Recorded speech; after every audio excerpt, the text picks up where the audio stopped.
participation to positions of global leadership. We believe that sport not only is a driver for health and community, it is a powerful engine, economic growth and force for women's empowerment. Since we last gathered here a year ago, where we challenged perceptions and sparked vital conversation, these milestones would not have been... Women has grown into a global movement. This year, we proudly hosted 2 landmark events in Saudi Arabia, taking an international delegation with us. One alongside Formula E, celebrating women in motorsport, another in Riyadh, highlighting the powerful sporting journeys of women in the kingdom. These milestones would not have been possible without the incredible support of our partners. I'd like to send our deepest thanks to our platinum partner, Saudi Aramco, as well as our sponsors, NEOM, Portus, Wasserman, AIE, Saudi and Eyeball. I've got the shapes, can you see?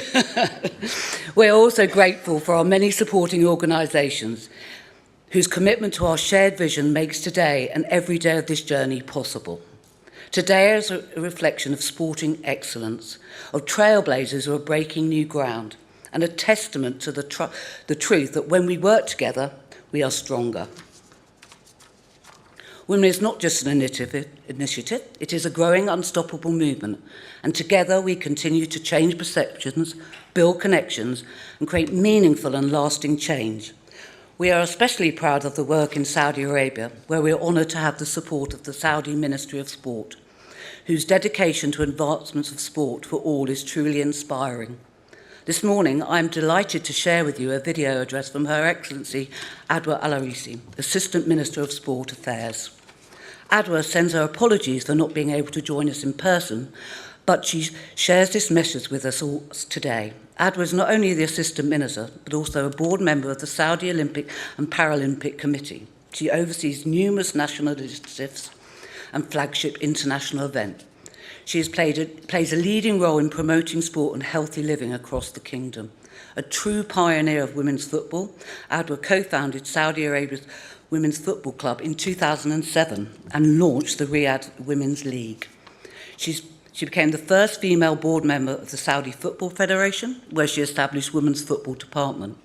She has also played a central role in securing international events for the kingdom, including the FIFA World Cup 2034, the AFC Asian Cup 2027 and the Asian Games 2034.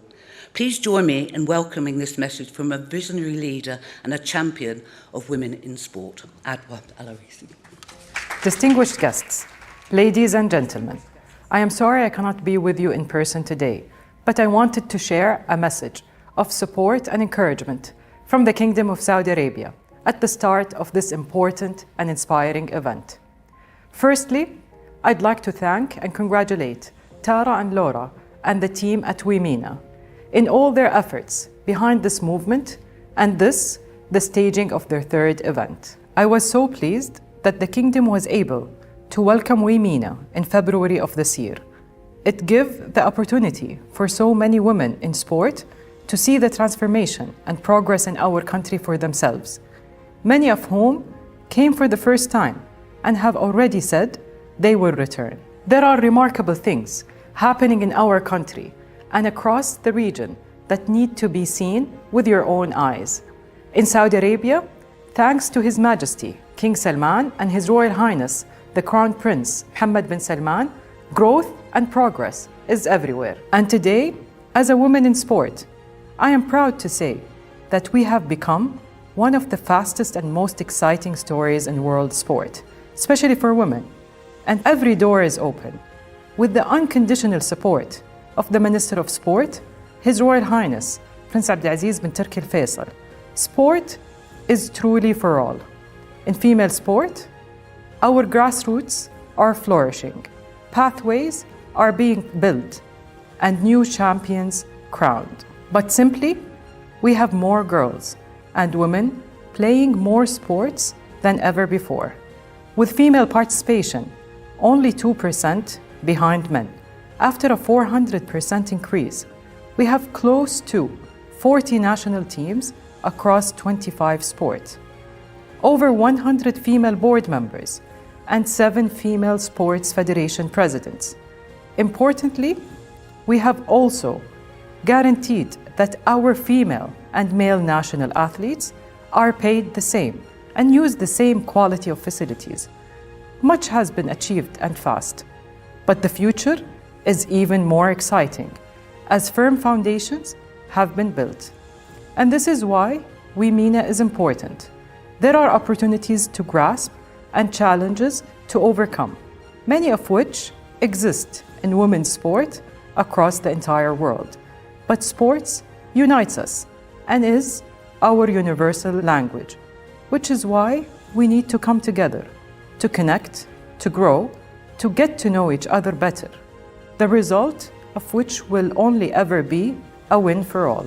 Looking ahead, over the next decade, we will host a series of major events and will welcome the world.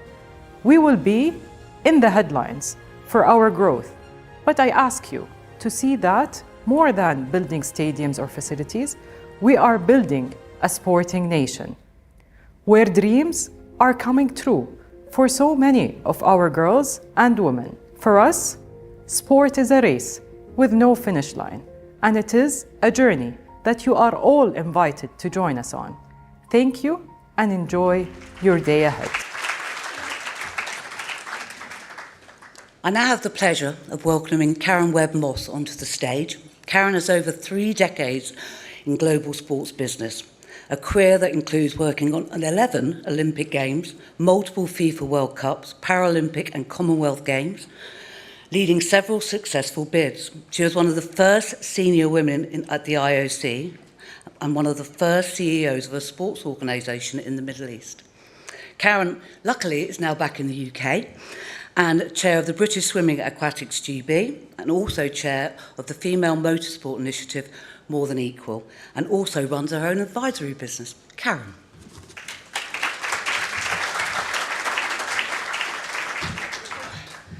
Thank you, Tara. And on behalf of all of us, I'm sure we'd just like to applaud Tara and Laura, who started this WiMENA, I think 3-4 years ago, from scratch. So it's really amazing to see you with partners and a room full. Tara, we all get nervous. I am. But what I've found, given that I recently spoke to a room full of Premier League Academy leaders, 500 in the room, 1 woman who was running the production and 3 people of colour, and it was like speaking to a graveyard. So I know when a room is mostly dominated by supportive sisters, you know, give us a break. Okay, women's sport is undergoing a game-changing transformation, capturing unprecedented attention and recognition. Globally, we've seen a 275% increase in media coverage over the past 5 years, with revenues increasing by 300% in just 4 years. Since 2002, we've seen a vital commercial growth of 54%, and women's sport is expected to generate over $2.35 billion this year. Audience of female sports are booming. Here in the UK, women's sport achieved its most watched year ever in 2004, an impressive 44.7 million viewers, surpassing a previous record in 22 of 37.6 million. And these don't include the global tournaments such as the FIFA World Cup, which in 2023 was the most viewed women's sport event in history, with a global audience of nearly 2 billion viewers. As we all know, good and bad, social media conversations around women's sport has rocketed. 7 out of 10 people who watch sport say that they now watch women's sport. And as we're here in the home of Chelsea, Chelsea Women's TikTok account amassed 167 million viewers. And over in the States, women's basketball will air this time, prime time, for a 3rd consecutive year. And off the field of play, we've seen some improvement in the number of women across sports administrations. At my old place of work, the International Olympic Committee elected on May 20th the first female president, Kirsty Coventry, who takes up her post officially in July.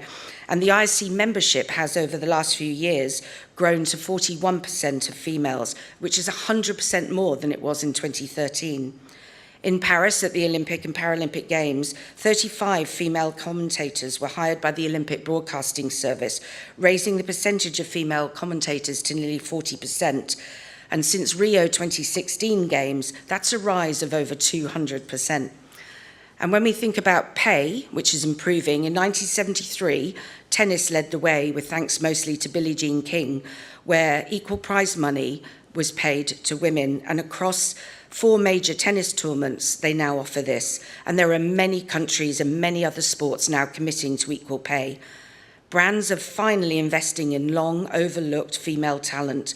Our daughters are now growing up seeing packed stadiums for women's football, and increasingly, and I was in Twickenham recently, for women's rugby and many other sports.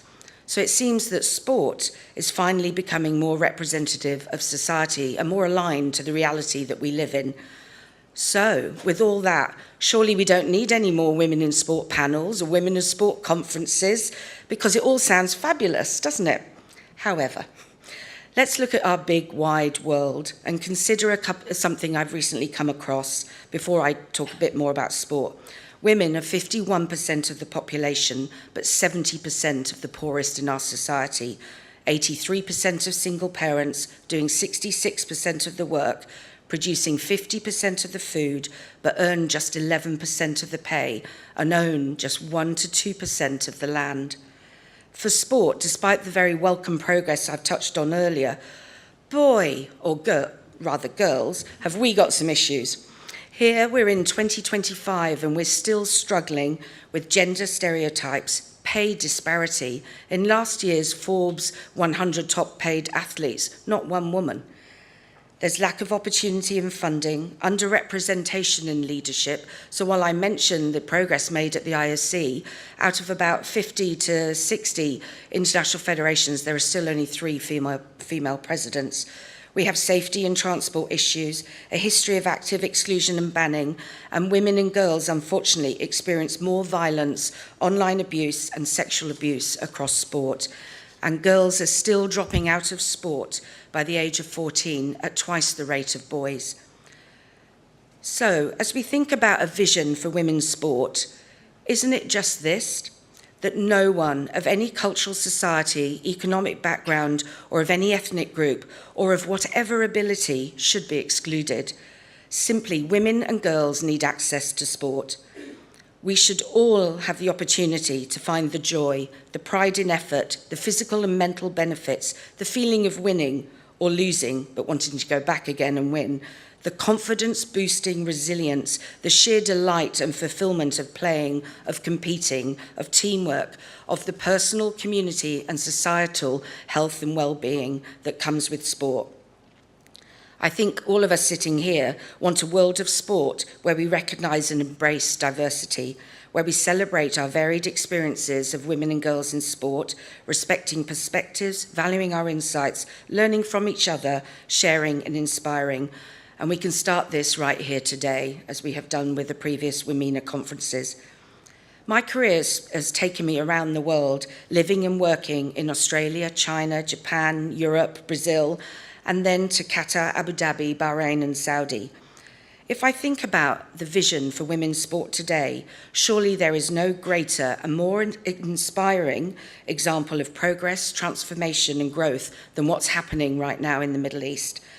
And this all starts with a vision. Nearly every nation in the Gulf that I've worked in has laid down its own national vision, an overarching, guiding, and ambitious strategy for an advanced, sustainable society. Often with health and education, the third core pillar, or the first, is sport.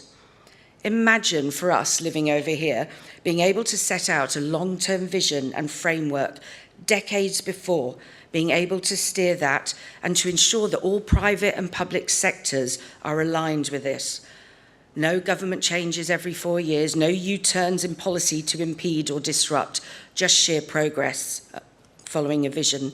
Through my 8.5 years living in Qatar and the 3+ years working across the GCC, I've been invited in to advise, to mentor, or to lead projects, but I have always left, having learnt far more, left humbled, impressed, and inspired. And I might suggest that what's going on in these countries now could almost be a blueprint for how it could be and should be. What I love, which is very obvious to them, to those of you in the Middle East, and particularly now in Saudi, is the connections between sport and health, sport and placemaking, sport and nation branding, sport and reputation, sport and resilience, and so on. We all know the stereotypical thinking of the Middle East, and we're so guilty of that in the West. Even for me, living there, I got tired of going, yes, I can drive. No, I don't have to be covered from head to toe. Yes, I can go to dinner with men and women together. And yes, I'm able to work and sponsor my husband. Can you imagine how that often went down? There is such a misconception about life for women and girls, and we're constantly reminded of the lack of education, awareness, and the lack of real facts. All I think we in this room can see is opportunity. In preparing for today, I've been catching up with some of the wonderful women and men who were involved with leading equality of girls and women in sport and in the region. Bahrain enabled girls and women to play sport in the 70s, where volleyball and basketball were available to be played, but only in private schools. One of the many amazing women who are game changers in the Gulf is Bahrain's Sheikha Al-Hussa Al-Khalifa. As a schoolgirl, she played football as she went to a private school, and upon graduating high school, she couldn't see a path for that to continue. So still in her school uniform, probably helped because of the family she belonged to, she got to meet the then General Organisation of Youth of Sport. They did express some concerns, surprise about how many girls wanted to play football, and some initial reluctance. But coincidentally, as the then FIFA president, Sepp Blatter, was visiting, bringing with him his new slogan, "The future of football is feminine," Bahrain agreed to set up a test football match in the national stadium with two of the schoolgirl teams.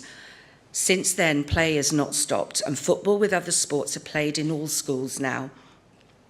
While thinking about and discussing the vision for change with Hussa, I'm struck by Sheikha Hussa's reflection, one of her reflections, on what is key then and still is key now, the partnership of what she calls the two forces for progress, the government and, importantly, the family, and that any initiative which respects both can and will progress. Sheikha Hussa has gone on to lead Bahrain's growth of women and girls sport and is an active member of the GCC Women's Sport Council. I've also learned so much from working with Her Royal Highness Princess Dalal, former advisor to the President of the Saudi Arabian Olympic Committee, Deputy Director and then CEO of the Saudi Games. Like Sheikha Hussa and another woman who is a footballer, and another woman I really greatly admire who's a little bit mad, Sheikha Azma Al Thani, Executive Director of the Qatar Olympic Committee, the first Qatari to ski the North Pole and to summit Everest. And recently, and the reason why I did ask her to come here today, she was attempting to climb what they call the 80,000 mountains without supplementary oxygen. Anyway, Princess Dalal is an equestrian athlete, and all three place the athlete, the girl and the woman, and their respect for their families and their faith at the heart of all efforts. With the kingdom hosting several mega global events, the Saudi Games was initiated to grow the kingdom's domestic sport capacity and capability, and in doing so, develop a nation of athletes capable of competing in Olympic, Paralympic and other sports. The Saudi Games' third edition, held at the end of 24, had 52 sports with 9,000 athletes.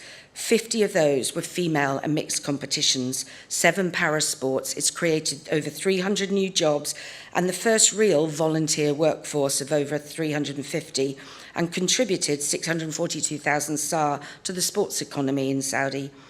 What I especially love about working on the Saudi Games is the concept of open trials in sport for men and women, girls and boys, right across the kingdom and across 7 cities.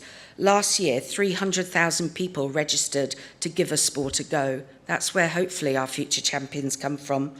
I could talk forever about these efforts and these women, but I would like to humbly offer some personal reflections from what I've learned and seen, and more importantly, from listening to those in the region who want to get this so right. As I mentioned, there is a GCC Women's Sport Council, and it's already sharing regional sports and events calendars and supporting regional competitions like the new GCC Women's Games. It's crucial for this body to strengthen its work and for all the nations across the GCC to work together on programmes. With the rapid transformation across the sports sector, with hosting of mega events and construction of venues, one thing that is a common discussion, it begs the question, is there a risk that grassroots sport may fall down the priority list? There are also some shared concerns that for the real growth of female sport in the region, we need not to forget the need for talent identification, for more post-school leagues and sporting clubs, for better training facilities and coaches, for support of female athletes who maybe want to stay in their home countries, go to university but still compete in their sport, for more investment to help women move onto the elite levels of sport. The new ecosystem is certainly shedding light on talent, but it needs to ensure that there is a proper pathway. And something else which I've learned, which would certainly help with global awareness, understanding, and potential brand and investor interest, are the concerns around female sporting media content. There is very sparse content with very few images, and I believe we have Jackie here from Getty who can certainly attest to that. In the need to respect tradition, faith and family and align this for active sport participation for girls and women, we need to strengthen the narrative around the benefits of sport to girls and women in building character for positive life lessons and strong values, and as how sport is a positive influence on a strong female education, career and employability. This latter thing is something that many of my friends and colleagues talk about. So we need to share our stories, share the facts and stats, proving that throughout our lives, sport plays a powerful role. I'm sure I speak for all of us in the room when I say that we are so in awe of what's happening in the region and look to you not only to achieve your own goals and ambition for transformation, but to set the standards for sport at every level for girls and women. And the opportunity for all of us in the room is first to listen, to respect, understand, and where required or invited, offer our wholehearted support. I'd like to end by quoting someone who has really touched and amazed me. I recently had the honour of being a judge at the Sports Book Awards, and the winner of the women's writing category, and ended up the overall winner, was an Afghan footballer, refugee and women's rights activist, I'm sure you've seen her, called Khalida Popal. I hope these words are relevant for all of us, whether we play or work in sport. And this is from her book, I implore you to read, called My Beautiful Sisters. I've seen what happens when women and girls are given the chance to play. There is a time when you are part of a team, when you're losing, when you feel like you just can't give anymore, when you're dead on your feet, but you look around at your team and you see in their eyes that they're not done yet, that you aren't finished, and you take strength from that and realise that you're not done either.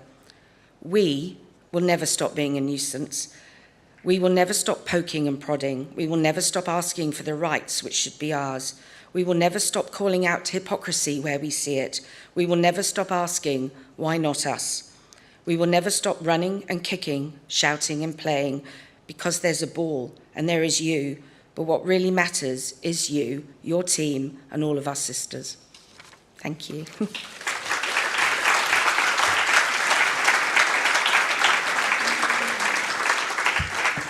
Sorry, I'm going to speak a little bit more, but I have the pleasure now to bring the progress more to life by giving us the really brilliant opportunity to meet two Saudi Arabian athletes. I'm very excited.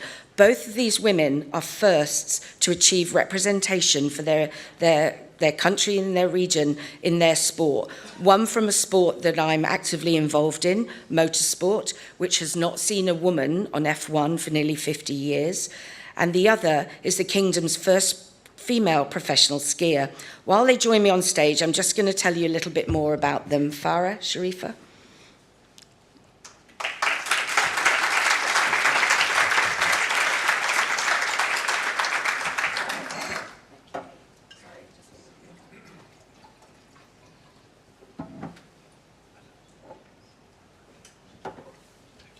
Okay.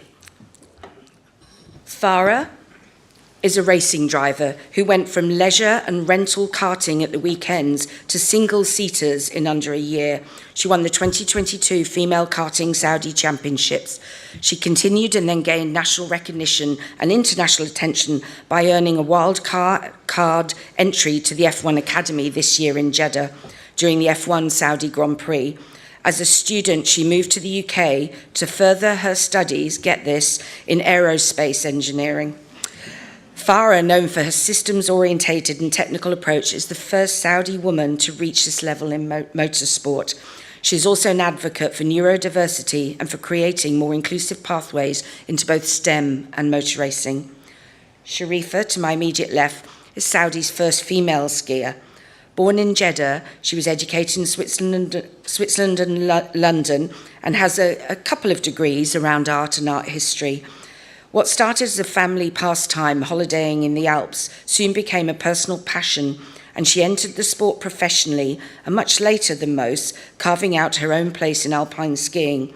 In a sport long dominated by Western athletes, she has competed in several International Ski Federation races across 3 seasons, and she has recently debuted for the Kingdom at the Asian Winter Games, which was held in China earlier this year. So let's have a chat with them. Okay. Okay. All right. Sharifa. You started skiing at the elite level pretty, not late in life, but compared to a lot of others, and going professional. Can you tell us, because it's quite an extraordinary journey, about your journey and about obviously representing the kingdom in the recent Asian Winter Games? That's a long story, so yeah, good. I'll try and get through it. It's good, I can drink of water. So, yeah, I grew up holidaying or going on ski holidays with my family where I learned to ski, but that was, a week a year where we'd do, your average recreational skiing, meandering down the slope as slow as you can and stopping for as many hot chocolates as you can along the way. To fast forward, 15 years or so, and my country going through this incredible change, which is what inspired me to get into this sport professionally. That wasn't available for me growing up. And so about 5 or so years ago, Saudi Arabia began creating all these sports federations, and one of which was the Snow Sport Federation. And I just had this light bulb moment, well, I want to do that. And so I reached out and I thought, you know what? I never want to look back and say, I wish I did. And I started competing for Saudi. So that was 3 years of lots of trial and error. Getting beaten by 20-something-year-old girls. I was in my 30s when I got into this sport, which was not easy physically. It's a very demanding sport. And you mentioned the Asian Winter Games. So that was held this past year in February. And I have to give a little bit of context about that because just 2 months prior to that, I had a terrible accident where I broke my arm and needed a very big procedure. And I just thought, you know what, after all this, all of what I've gone through, I was starting to see it all fade away. And I really wanted to be there for Saudi Arabia's first participation in the Asian Winter Games. So I put my heart and soul into recovery and rehabilitation and healing. And I mentioned some of the healing modalities. I mean, I lived in a hyperbaric oxygen chamber for weeks. Someone would call me up and say, camel milk. That's why she looks so beautiful. She's really 64. Roughly. So yes, somehow I managed to get through that really dark moment, and I made it to China. I stood there at the start gate, and I just thought, you know what, you made it this far, just try your best. Yeah, it was an incredible honor. And what's it mean for you representing the kingdom, and what's been the reaction? I mean, the reaction from back home has been extremely overwhelming. I get messages from people from all ages. So the parents reach out and ask, how can their kids get into skiing? What is skiing? Is it an all-year thing? I get messages from kids asking me what, where they can start, where they can train. But I also get messages from people who had never seen snow in their life, asking me where they should go on their ski holiday. So I thought, if all else fails, I could do that on the side and just, give advice for where people should go skiing. That's brilliant. And while I've got you, I understand you're a mother of two, a boy and a girl. And as someone, as I've read, you've said that sport is more than a test of talent. It's an expression of resilience and purpose. So I'm sure that your own children, are they 6 and 9? 6 and 4. 6 and 4, that you're already inspiring them, and many others who may be thinking about a future of being, in winter sport at possibly the Winter Olympic Games, which Saudi will host. Can you give us a sense of maybe how we all in the room, or what needs to be done to help these young girls that want to follow your footsteps or still support you? I think for a sport to be successful in a country, you need your role models. And I didn't have that growing up. Okay, I'd look at Lindsey Vonn or Roger Federer or LeBron James or whoever it was. But I think, for kids back home, it's important to see someone they can relate to. And of course, with something like this, with what we're working on in Saudi, there's a lot to be done at grassroots level.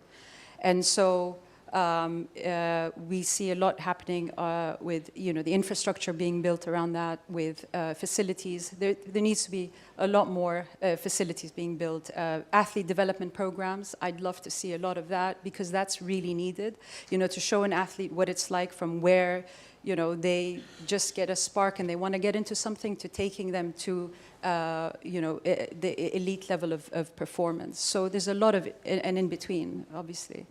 Sharifa.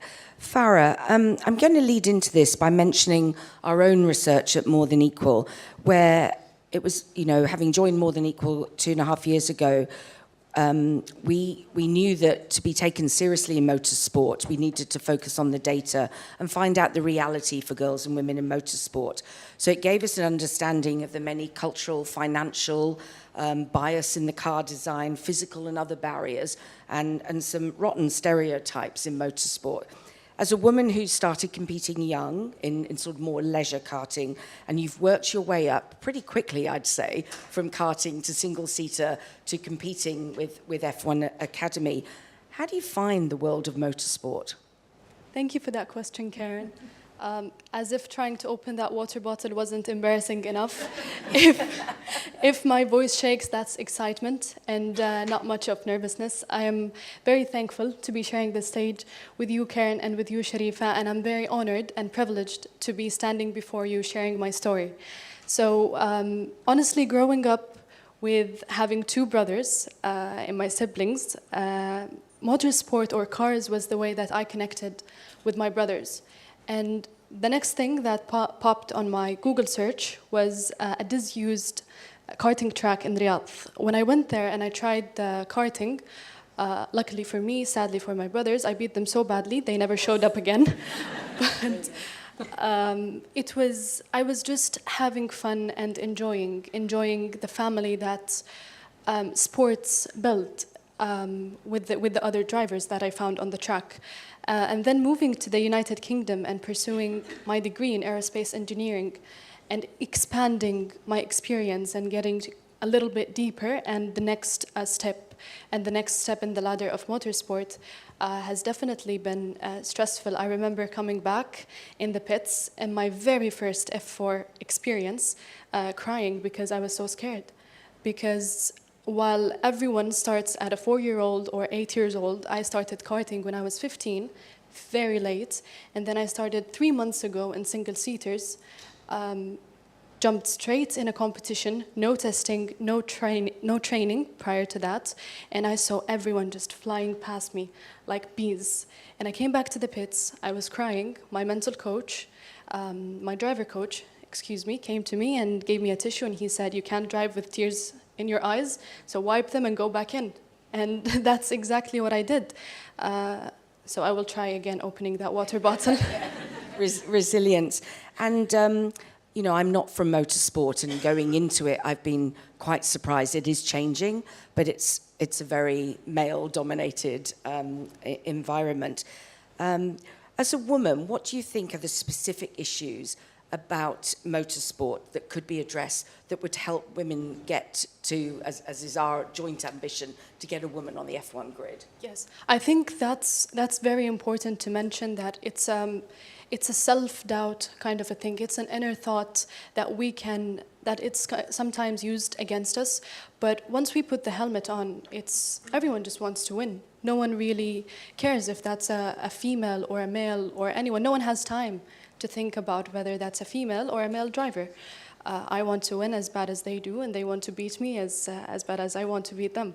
But the challenges that arises are definitely physical challenges that I personally struggled with. It's something absolutely different to go against gravity and the forces that we experience with high speeds, racing cars and driving cars around circuits. And training takes a little bit longer for us to build muscles comparing to men. So it's just a little bit more, it's not restricting, but it's a motivational thing that we need to work a little bit harder to perform as good as anyone else can. And mental toughness is also something very important, and it's a huge challenge. And unfortunately, nothing prepares anyone for the mental challenge. You can only train that muscle, that mind muscle, once you experience that mental challenge. And it's hard because you don't have time to actually take a break and to take a breath and to drink a cup of water or take a sip of it. The moment and the second you lose going and dwelling about bad thoughts is maybe an accident or a crash that you face on circuit. So, I mean, to give some context, and we often have people doubt and be very cynical that a woman can get to F1, but there's a couple of stats which shows how badass this one is that we estimate the population of girls karting to be only about 4% of the total global driving community, so that it's very little. So to find that one is going to take a lot. And then we're putting them on a female-specific driver development program. But we've sent 74 women to space as an aerospace engineer. You'll appreciate that. And there are, in the UK and US alone, nearly 2,000 combat-trained fighter pilots that are women. And one of them that I spoke to, when she first started flying a fighter jet, she had a cushion strapped around her. And the G-forces of obviously a jet are far more than that of obviously the cars that you're driving. We know from the data there are girls in the Middle East karting. What's it going to take to have more? Can we see a future Saudi or Arabic woman get on that grid? Firstly, I'll tell my engineers to put a cushion for me. I hope that helps. Yeah, that's a good one. But to see progress, I mean, this is something I struggled with. I really had to progress and to make mistakes on the fast lane and under media attention and under the spotlight. I think it's very important that we remind ourselves that we didn't have the time frame other leagues and other athletes had in developing that winning mentality and that winning capability in performance. So what we really need to focus on is supplying or increasing the supplies to meet the demands. We need to give a fair opportunity for everyone that wants to participate to play. We have a great attention. We have a great, incredible story, but we need more competitions for these new generations. We might be struggling now because we're building this concept and we're going through all of the mistakes under the spotlight, but it's for the next generation that we're doing this for, inshallah. Oh, that's perfect, inshallah indeed. Okay, this is a quick fire round for both of you. Let's talk about Saudi Arabia. The transformation, we don't need to repeat, is just phenomenal. Sport is a vital pillar for the future growth and development of the country, and obviously vital for women and girls.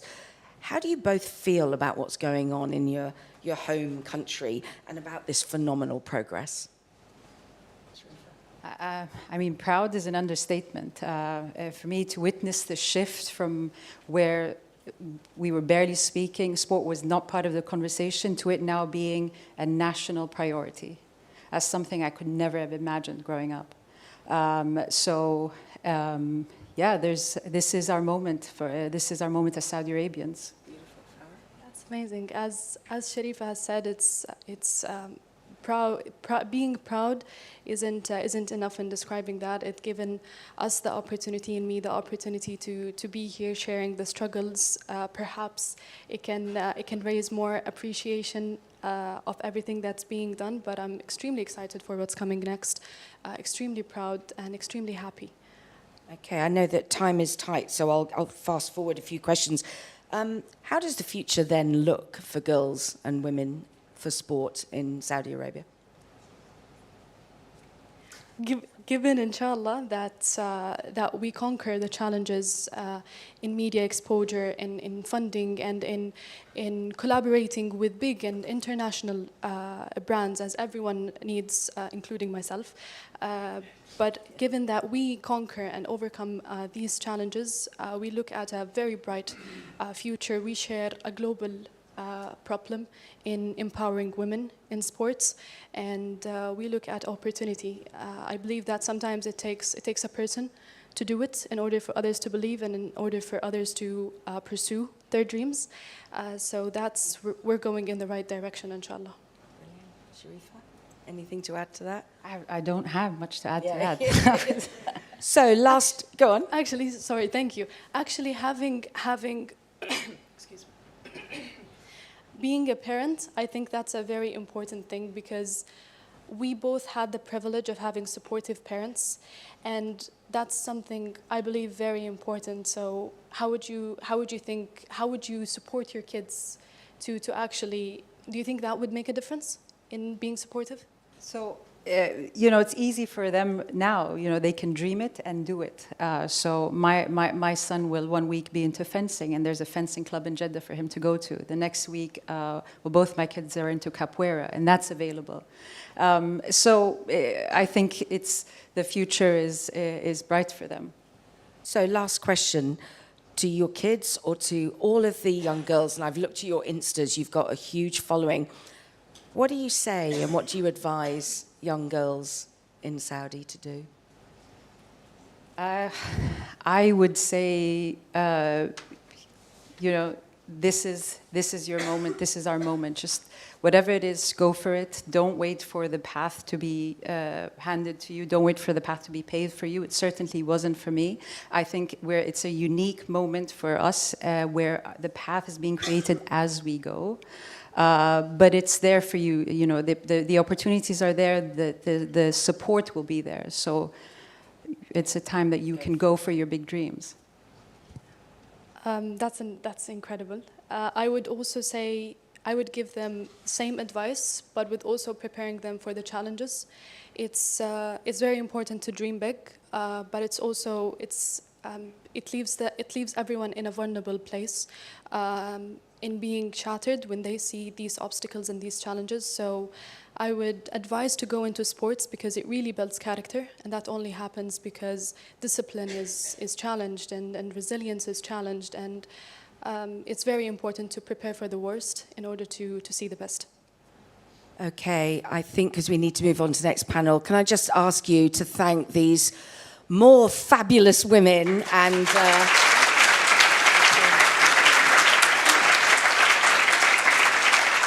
And I know we all wish you continued sporting success, and that you continue to be the most eloquent, intelligent, wonderful, fabulous women that will really are great role models for the kingdom and for the region. Thank you.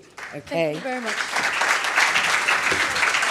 We're now going to move on to the next panel, and this will be chaired by Dame Tracy Crouch. With over 2 decades of experience in government, Tracy brings a wealth of knowledge and political acumen as the now Managing Director of Sport at Hanover Communications. She was appointed Parliamentary Under-Secretary of State for Sport, Tourism and Heritage in 2015, and she was Parliamentary Under-Secretary of State for Sport and Civil Society from June 2017 to November 2018. She was elected as the Conservative MP for Chatham and Aylesford back in 2010. Tracy left politics last year, joining Hanover to lead the sports practice and to support what is an established team of global experts in sports storytelling, fan engagement and strategic communications and issues management. And where is she? And on a personal note, I have to thank this lady because I was trying to renew my British passport, loads of problems. We're on this amazing Sports Collective WhatsApp, and I asked, is anyone out there, know anyone in the Home Office? Tracy gave me some advice. The next day I got my passport. She's the girl to know.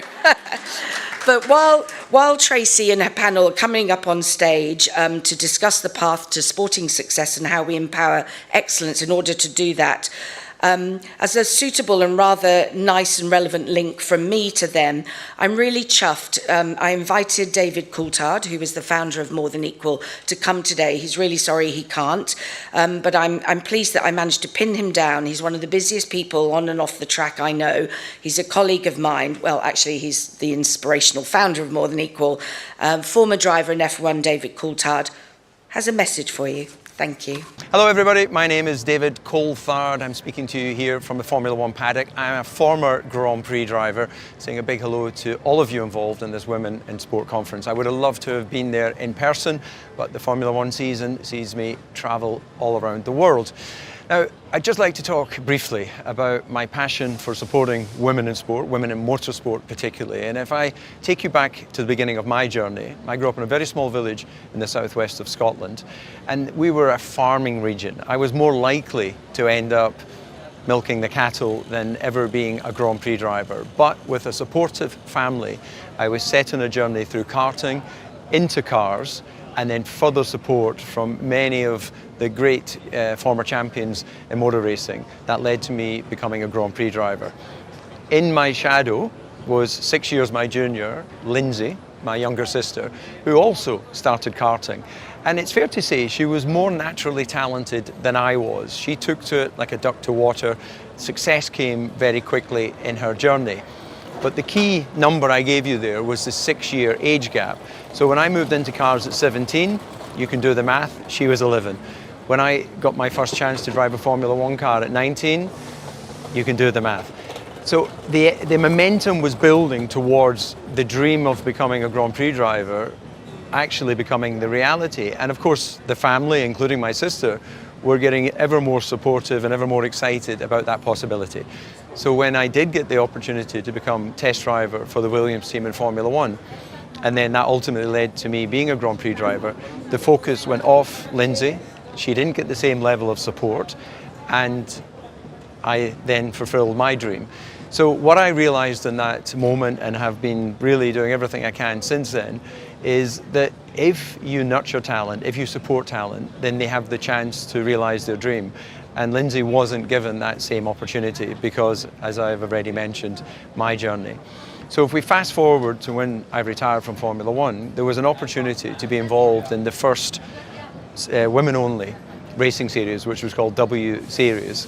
We were able to launch that, unfortunately, into COVID, so not the best time, but we got 1 year of racing on the Grand Prix support series before COVID took over, and then sadly that championship ran its course. F1 Academy was born out of the ashes of that, and during that same time when F1 Academy was being formed, I was part of founding More Than Equal. And More Than Equal's goal is to use data to help and support and identify young female talent and to bring them on their journey towards Formula One. Excuse the noise in the background, this is a working paddock, hopefully you can still hear me. But More Than Equal, we are absolutely focused on using the data and the science that's available in the modern world to give that young talent, that young female talent, the Max Verstappen treatment, the Lewis Hamilton treatment. So we've partnered with Manchester Met Uni, we've partnered with the FIA, we're now a partner of F1 Academy, which is running on the undercard to the Grand Prix weekends.